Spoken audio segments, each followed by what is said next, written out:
तोहफे लेना किसे पसंद नहीं।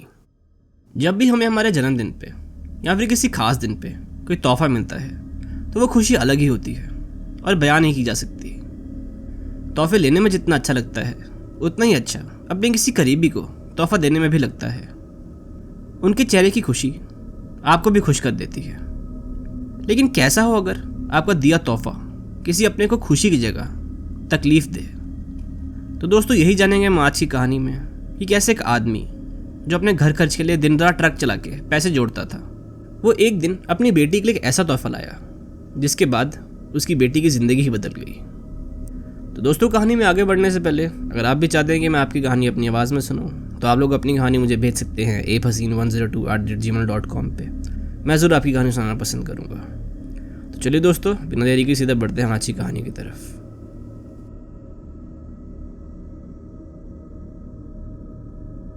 मेरा नाम मोहन है। मैं जम्मू कश्मीर के एक गांव का रहने वाला हूँ। गांव में मेरा एक छोटा सा परिवार है।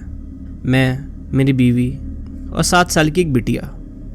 घर की रोजी रोटी अच्छे से चले इसलिए दिन रात मेहनत करता हूँ। मैं पेशे से एक ट्रक ड्राइवर हूँ। कभी मुझे एक शहर से दूसरे शहर जाना पड़ता है तो कभी एक राज्य से दूसरे राज्य। इस काम में मुझे घर से कुछ दिनों तक दूर भी रहना पड़ता है। मैं जब भी घर वापस जाता हूँ तो अपनी बिटिया के लिए खिलौने या कोई उसकी पसंद की चीज़ ज़रूर ले जाता हूँ। हमारे गांव में अक्सर खेल खिलौनों की चीज़ें नहीं मिलती तो मैं अपनी बेटी को खुश करने के लिए शहर से कुछ तोहफा ज़रूर लेके आता हूँ। एक दिन मुझे पंजाब जाना था। लंबा सफ़र होने के कारण मुझे कुछ दिनों के लिए अपने परिवार वालों से दूर रहना था और मुझे पंजाब जाकर 2 दिनों में वापस आना था। ठंड का मौसम था। ठंड में अक्सर धुंध के कारण कम दिखाई देता है और पंजाब के रास्ते में एक्सीडेंट के भी काफ़ी किस्से होते हैं। धुंध से बचने के लिए मैं अपने घर से सुबह ही निकल गया। जिस कंपनी में मैं काम करता था उन्होंने मुझे सामान लोड करवाने के लिए पता भेजा था। मुझे जम्मू से सामान लोड करवा कर अमृतसर छोड़ना था। करीबन 8 बजे मैं अपने घर से निकल गया था और जम्मू से सामान लोड करा कर पंजाब की तरफ बढ़ गया था। रास्ते में अक्सर जब मुझे कभी भूख लगती है तो मैं कुछ ढाबों पर रुक कर खा लेता हूँ, पर आज काम जल्दी ख़त्म करने के लिए मैं घर से ही डब्बा ले गया था। ठंड के मौसम में पंजाब के रास्ते खतरे से खाली नहीं होते और अक्सर गाड़ियाँ जाम में फंसी होती हैं। मुझे अमृतसर पहुँचते पहुँचते तकरीबन रात के 12 बज गए थे। जिस जगह मुझे सामान पहुँचवाना था वो जगह देर रात होने के कारण बंद हो गई थी। मेरे पास सुबह तक का इंतज़ार करने के अलावा और कोई रास्ता नहीं था। मैं रात में अपने ट्रक में ही सो गया था।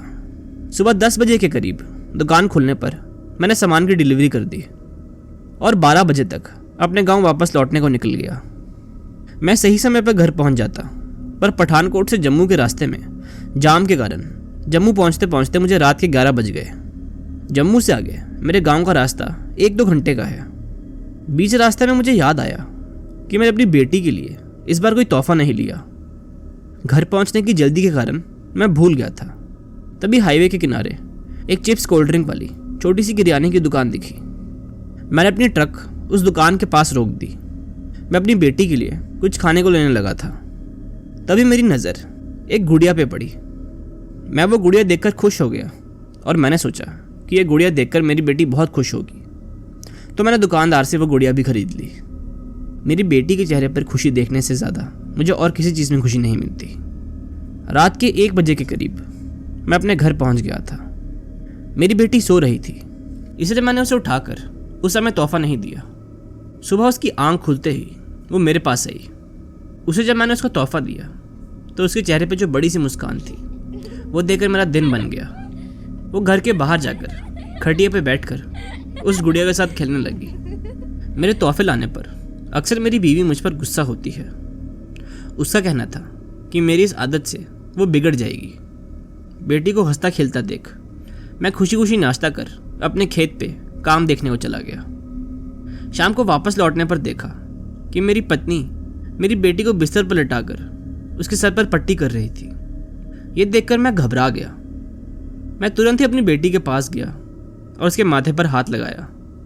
उसका माथा आग जैसा तप रहा था। उसकी ये हालत देख मेरा मन बैठ रहा था। पूरी रात मैं और मेरी बीवी जागे रहे और अपनी बेटी की पट्टियां करते रहे।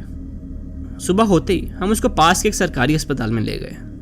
डॉक्टर ने कुछ दवाइयाँ दी और हम दोनों सुबह शाम अपनी बेटी की अच्छी तबीयत के लिए लगे रहे।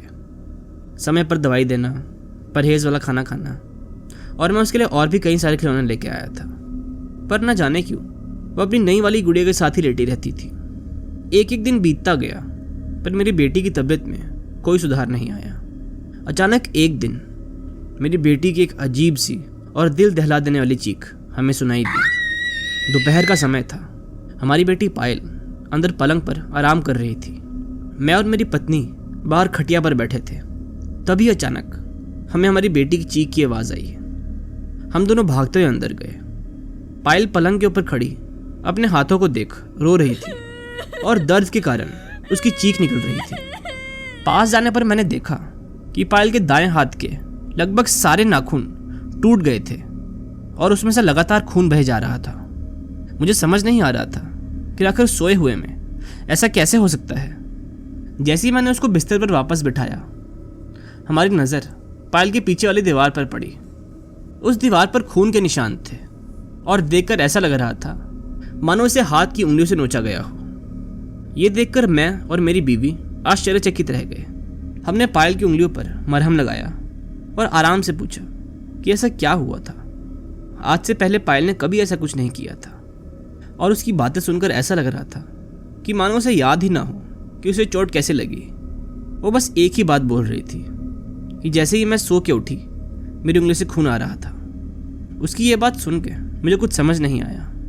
ये समझाना बहुत मुश्किल था कि आखिरकार पायल ने ऐसा क्यों किया, और अगर किया भी तो वो इस बात से इनकार क्यों कर रही थी। थोड़े ही समय में मैं और मेरी पत्नी इस बात को भूलकर अपनी बेटी की तबीयत का ख्याल रखने में लग गए। उसी रात तकरीबन 2 बजे के करीब मेरी नींद किसी आवाज़ से खुली। मुझे समझ नहीं आया कि आवाज़ किस चीज़ की थी। पायल अक्सर मेरी और मेरी पत्नी के बीच में सोया करती थी। तभी मैंने अपना हाथ फेर कर देखा तो मैंने महसूस किया कि मेरी और मेरी पत्नी के बीच की जगह खाली थी। पायल हमारे बीच से गायब थी। मैं अचानक झटके से उठा। तभी मेरी नज़र दरवाजे के बाहर एक छाया पर पड़ी। मैं तुरंत ही बिस्तर से उठकर देखने को गया। घर का दरवाज़ा खुला हुआ था। बाहर निकलते ही मैंने जो देखा उस पर यकीन करना मुश्किल था। पायल अपने घुटनों पर बैठी दीवार की तरफ देखकर जोर जोर से अपने नाखून दीवार पर घिस रही थी। उसके हाथ खून से भर चुके थे और दीवार पर भी खून के निशान थे। मैंने देखते ही अपनी बीवी को डर के मारे आवाज़ लगाई और भागकर अपनी बेटी के पास गया। हम दोनों को पायल के ऐसा करने की वजह समझ नहीं आ रही थी। हमने तुरंत अपनी बेटी को गोद में उठाया और घर के अंदर ले गए। मैं और मेरी पत्नी ने उससे हज़ारों बातें और सवाल किए पर उसने एक का भी जवाब नहीं दिया। इस बार हमने उसकी उंगलियों पर पट्टी कर दी थी, लेकिन ऐसा लग रहा था जैसे मानो उसे कोई दर्द का एहसास ही ना हो रहा हो। ये बात हमें बहुत चौंका रही थी। हमारी समझ में कुछ नहीं आ रहा था कि आखिर बुखार में तपती हमारी बेटी खुद को चोट पहुंचाने की कोशिश क्यों कर रही थी। तभी अचानक से हमारी बेटी अपनी गुड़िया को पकड़कर बिना कुछ बोले सोने के लिए लेट गई। इस हादसे ने मानो हमारी नींद ही उड़ा दी थी और हम पूरी रात नहीं सो पाए। अगले दिन सुबह होते ही मेरी बीवी ने अच्छे अच्छे पकवान बनाने की तैयारी शुरू कर दी। वो अपने तरीके से पायल का मन बहलाना चाहती थी और उसे उगलवाना चाहती थी कि आखिर वो ऐसा क्यों कर रही है। खाने में पायल का मनपसंद छोले भटूरे और कलाकंद बनाया गया था। मेरी बीवी को लगा कि अगर उसका मन खुश होगा तो हमें सब कुछ बता देगी और सब ठीक हो जाएगा। बुखार और दवाइयों के कारण शायद मेरी बेटी परेशान हो चुकी थी। पकवान तैयार होने पर मेरी पति ने पायल को उठाया और उसको नहला धुलाकर रसोई में आने को कहा। पायल के आगे उसका मनपसंद खाना था, पर ना ही इतना सारा खाना देख के उसने कुछ बोला और ना ही उसके चेहरे पर कोई खुशी आई। मेरी पत्नी गरम गरम भटूरे छान रही थी और मुझे और मेरी बेटी को परोस रही थी। पायल ने अपने मुंह में एक निवाला भी नहीं डाला। तभी अचानक से पायल जमीन पर अपने आसन से उठी और अपनी माँ के पास जा खड़ी हो गई। पल भर में उसने अचानक से गैस पर रखी तेल भरी कढ़ाई को नीचे धकेल दिया।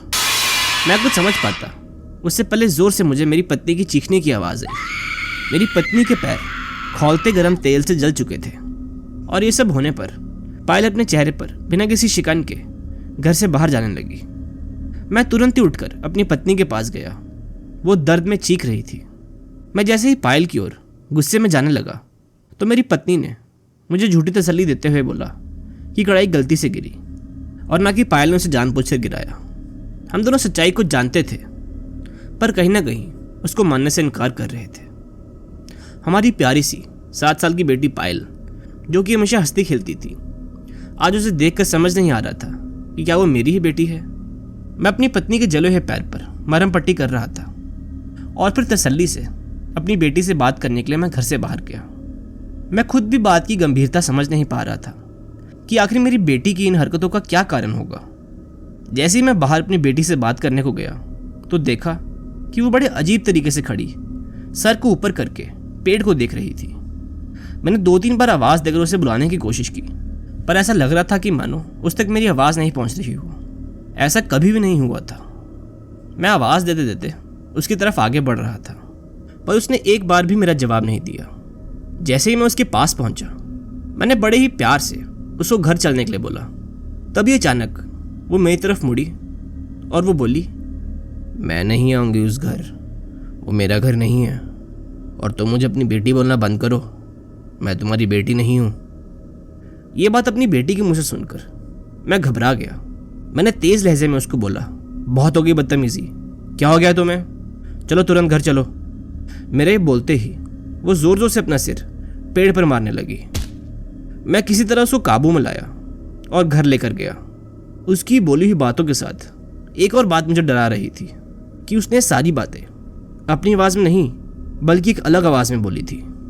7 साल की बच्ची जो कि बड़ी ही मासूम और कोमल आवाज़ में बोलती थी, उसने सारी बातें एक बड़ी लड़की की आवाज़ में, और वो भी एक अलग लहजे में बोली थी। मैंने घर जाते ही अपनी बीवी को सारी बातें बताई और आगे कुछ सोचने या करने से पहले मैंने उसके हाथ पैर बांधकर उसको बिस्तर में लटा दिया था। इस तरह से वो अपने आप को चोट नहीं पहुंचा सकती थी। फिर थोड़ी ही देर में मैं अपने गांव के एक प्रसिद्ध बाबा के पास जाने के लिए निकल गया। मुझे इस वारदात के बाद समझ आ गया था कि किसी बीमारी के कारण नहीं हो रहा था। बाबा के पास जाते ही मैंने उनको सारी बातें बताई। वो मेरे साथ मेरे घर आने के लिए मान गए। करीब शाम तक मैं बाबा को लेकर अपने घर आ गया था। जैसे उन्होंने हमारे घर में प्रवेश किया, उनके चेहरे पर एक शिकन आ गई। मेरी पत्नी ने रोते हुए बाबा से पायल को ठीक करने की भीख मांगी। मेरी बीवी बोली, हम गरीब हैं, पर अपनी बेटी को ठीक करने के लिए हम कुछ भी दांव पर लगाने के लिए तैयार हैं। बाबा सीधे पायल के बिस्तर के पास गए और उसके सिर पर हाथ रख के मन ही मन में कुछ पढ़ने लगे और कुछ ही देर में मुड़ के बोले, इसके पास समय कम है, तुम दोनों की भी जान को खतरा है। ये शरीर तो तुम्हारी बेटी का ही है, पर किसी और ने इसको अपने वश में किया हुआ है। ये सुनते ही मेरी और मेरी पत्नी के पैरों तले ज़मीन खिसक गई। हमारे दिमाग में हज़ारों सवाल थे, पर ज़बान तक एक भी नहीं आ रहा था। मेरी पत्नी का रो रो कर बुरा हाल हो रहा था। तभी बाबा ने रात को एक यज्ञ करने का सुझाव दिया। उनके बोलते ही पायल ने वापस किसी और की आवाज़ में बोला, इन सब से कुछ नहीं होगा, मैं अपने घर जाकर रहूँगी। बाबा ने मानो उस बात को कोई तवज्जो ही नहीं दिया और सामग्री की पर्ची बनाकर मुझे दे दी। मैं कुछ ही देर में सारी सामग्री लेकर पहुंच गया। बाबा तब तक बाकी की तैयारियां कर रहे थे। यज्ञ शुरू करने से पहले उन्होंने हमें चेतावनी दी कि ज़रूरी नहीं कि यज्ञ 100% काम करे। जिस आत्मा ने पायल को पकड़ के रखा है वो काफ़ी ताकतवर है और पायल काफ़ी छोटी है। हमने हिम्मत दिखाकर बाबा को यज्ञ शुरू करने की इजाज़त दी। पायल को मैं और मेरी पत्नी ने पकड़कर हवन के करीब लाया। बाबा ने यज्ञ की कुछ कुछ चीज़ें शुरू की। तभी बाबा ने पायल से कुछ सवाल करना शुरू किए। जब उन्होंने पूछा कि तुम पायल के शरीर में कैसे आए, तो पायल ने दूसरी आवाज़ में बोला, उसकी गुड़िया के जरिए, जो खुद उसका बाप लाया था। ये सुनकर मैं हैरान हो गया था। बाबा का दूसरा सवाल था, तुम इस बच्ची से क्या चाहती हो, क्यों पड़ी हो उसके पीछे। तभी थोड़ी देर रुक के पायल ने जवाब दिया, मैं इसके शरीर का इस्तेमाल कर अपने घर लौटने आई हूँ। मैं 15 साल की थी। मेरे गांव के कुछ लड़कों ने एक दिन मेरे साथ ज़बरदस्ती की और डर के मारे मेरी जान लेकर मुझे खेत में दफना दिया। मेरे पिता को तंत्र विद्या आती है और ये उन्होंने ही मुझे वापस लाने के लिए किया है। जिस भी बच्ची को मन से इस गुड़िया से प्यार होता है उसी के शरीर में मैं घुस पाती हूँ। ये सुनकर हम सबको सारी बात समझ आ गई। बाबा ने फिर पायल के जरिए उस लड़की की दफनाई हुई जगह का पता मांगा। थोड़ी देर तक ये यज्ञ चलता रहा। फिर बाबा ने मुझे कुछ खाने की चीज़ दी जो उन्होंने बोला कि मुझे पायल के मुंह में डालनी है, और वो चीज़ मैंने ज़बरदस्ती पायल के मुंह में डाल दी।